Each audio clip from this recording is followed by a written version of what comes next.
સમાચાર સુરતથી મળ્યા છે। સુરત એરપોર્ટ પરથી પકડાયો હાઇબ્રિડ ગાંજો। ક્રાઇમ બ્રાન્ચ, કસ્ટમ વિભાગ અને સીઆઈએસએફ વિભાગની સંયુક્ત કાર્યવાહી।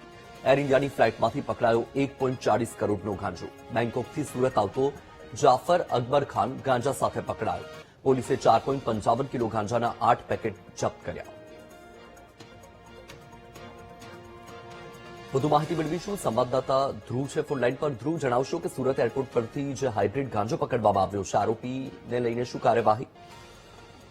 બિલકુલ, ખૂબ જ મોટી કાર્યવાહી હાઇબ્રિડ ગાંજાની હેરાફેરીને લઈ અત્યાર સુધીની સામે આવી છે। અત્યાર સુધીમાં જે પણ ગાંજો કે ડ્રગ્સનું હેરાફેરી જોવા મળી રહી હતી તે રોડના મારફતે મુંબઈથી અહીં સુરતમાં લાવવામાં આવતો હોય કે અન્ય કોઈ વિસ્તારમાંથી બાય રોડ લાવવામાં આવતો હતો, પરંતુ હવે તો વિદેશથી સીધો જ આ હાઇબ્રિડ ગાંજો એરપોર્ટ એટલે કે વિમાન મથકથી સુરતમાં ઘુસાડવામાં આવતો હોય તે પ્રકારનું આ મોટું નેટવર્ક જે છે તે ઝડપાયું છે।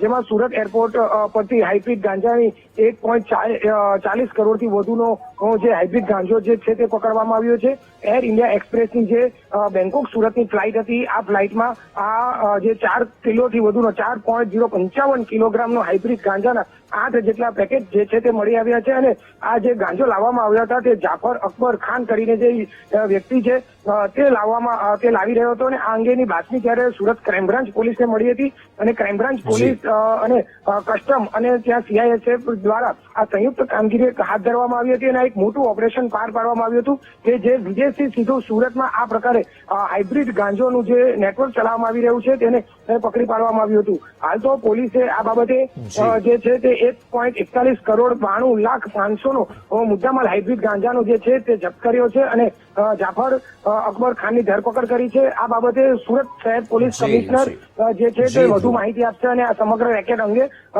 પર્દાફાશ કર્યો તેની અંગે વિસ્તૃત માહિતી આપીને જાણ આપશે। જી બિલકુલ, આપ જોડાયા, આભાર।